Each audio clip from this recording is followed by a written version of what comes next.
টানা ১০০ দিন ঢাকার পান্থকুঞ্জ পার্কে ২৪ ঘন্টা অবস্থান কর্মসূচি পালন করছেন একদল তরুণ পরিবেশ কর্মী। তাদের দাবি, ঢাকা এলিভেটেড এক্সপ্রেসওয়ের এফডিসি থেকে পলাশী পর্যন্ত সংযোগ সড়কের নির্মাণ কাজ বাতিল এবং পান্থকুঞ্জ পার্ক ও হাতিরঝিলের পরিবেশ পুনরুদ্ধার।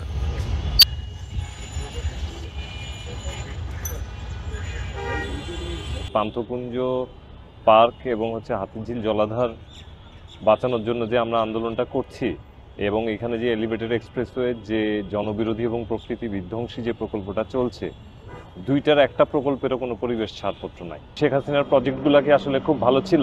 শেখ হাসিনার প্রজেক্টগুলো তাহলে কেন পুনর্মূল্যায়িত হচ্ছে না, সেটা আমাদের কাছে একটা প্রশ্ন। দুর্যোগপূর্ণ আবহাওয়া, বায়ু ও শব্দ দূষণ উপেক্ষা করে ২০২৪ সালের ১৪ ডিসেম্বর থেকে শুরু হওয়া এই আন্দোলন নতুন বছরে গড়িয়েছে। ২০২৪ শেষ হয়ে ২০২৫ শুরু হলেও তাদের অবস্থান এখনও চলছে। ১৪ই ডিসেম্বর থেকে বাংলাদেশ গাছ রক্ষা আন্দোলনের কর্মীরা আমরা এখানে অবস্থান কর্মসূচি গ্রহণ করি। কারণ প্রথমত আমরা যেটা দেখেছি, আমাদের দেশে যে গতানুগতিক পরিবেশ আন্দোলনগুলো হয়, মূলত দেখা যায় হয় ব্যানার ধরে বিভিন্ন জায়গায় দাঁড়িয়ে লোকজন একটা দাবি তুলে তারপর চলে আসে, তারপর নানাবিধভাবে গিয়ে সেটা দাবি পূরণ হয়েছে কিনা অথবা সে বিষয়ে কতটুকু অগ্রগতি আছে সে বিষয়ে কোনো চাপ প্রয়োগ করার ক্ষেত্রে কোনো ধরনের দৃশ্যমানতা দেখা যায় না। তো যার কারণে অনেক আন্দোলনই আসলে পূর্ববর্তী জায়গায় দেখেছেন আপনি নানাবিধভাবে আসলে সফলতার মুখ দেখেনি।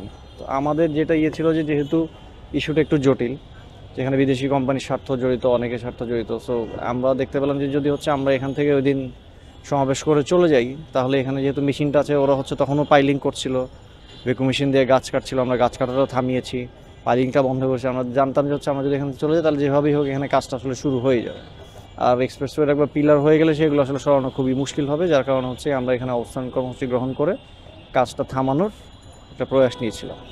তো পরবর্তীতে ঠিক ২২-২৩ ডিসেম্বরের দিকে আমাদের ৩ জন উপদেষ্টা এই জায়গাটা ভিজিট করেন।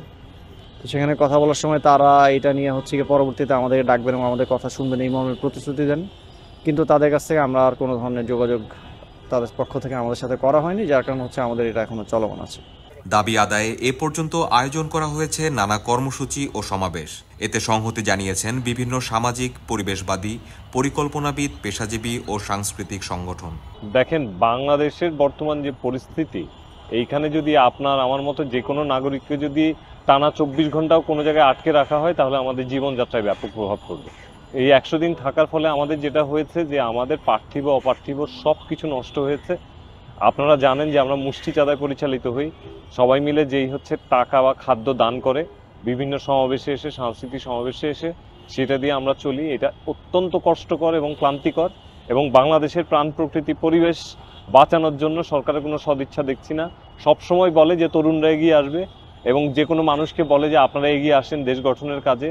আমরা যখন একদম জমিতে প্র্যাকটিক্যালি এই পরিবেশ সংস্কারের আলাপটা তুলেছি, এইরকম একটা জনবিরোধী এবং প্রকৃতি বিধ্বংসী প্রকল্পের বিরুদ্ধে আলাপ তুলেছি, এখন সরকারের পক্ষ থেকে বিভিন্নভাবে আমাদেরকে নাজেহাল করার চেষ্টা করা হচ্ছে। এবং আপনারা জানেন যে গ্রিন ভয়েস এবং বাপা দুইটা প্রতিষ্ঠান থেকে আমাদের উপরে হামলা চালানো হয়েছিল, সেইটারও কিন্তু এখনো পর্যন্ত কোনো সুরাহা হয় নাই। আমরা এখানে রীতিমতো এখন খুবই খুবই কষ্টকর একটা পরিস্থিতির মধ্যে আমরা এখানে আছি। এটা অবর্ণনীয়, এটা এখানে কেউ না আসলে এটা বুঝতে পারবেন। গত ২৩ ডিসেম্বর পরিবহন ও সেতু মন্ত্রণালয়, পরিবেশ, বন ও জলবায়ু পরিবর্তন মন্ত্রণালয় এবং গৃহায়ন ও গণপূর্ত মন্ত্রণালয়ের ৩ উপদেষ্টা আন্দোলনকারীদের সঙ্গে সরাসরি কথা বলেন। তারা দ্রুততম সময়ে আনুষ্ঠানিক মতবিনিময়ের প্রতিশ্রুতি দিয়েছিলেন, কিন্তু ২ মাস পেরিয়ে গেলেও সেই আলোচনা আজও হয়নি। অন্যদিকে নানা প্রতিকূলতা সত্ত্বেও আন্দোলনকারীরা তাদের কর্মসূচি চালিয়ে যাচ্ছেন। আমরা তো অবস্থান কর্মসূচি এখনও চালিয়ে যাচ্ছি। আমরা এখনও আশা করছি আজকে আমাদের ১০০তম দিন উপলক্ষে আমাদের একটা বিশেষ প্রেস বিজ্ঞপ্তি হলো, প্রেস কনফারেন্স হলো, যেখানে আমরা আমাদের এই প্রকল্পের যত ধরনের নথি যেগুলো পাবলিকলি অ্যাভেলেবল সেগুলো সব কিছু পর্যালোচনা করে আমাদের যে ফাইন্ডিংস সেগুলো প্রেজেন্ট করেছি।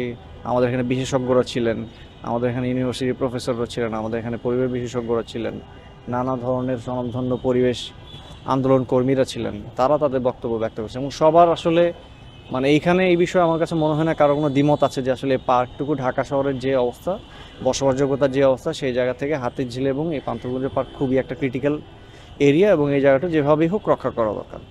এবং সেই জায়গা থেকে আমরা এখনও আশা করব যে হচ্ছে কি মানে অন্তর্বর্তীকালীন সরকার যে উপদেষ্টা আছেন তারা হচ্ছে আমাদের অ্যাটলিস্ট হচ্ছে আমাদের বক্তব্যটা হচ্ছে শুনবেন, কনসিডারেশনের করার জন্য।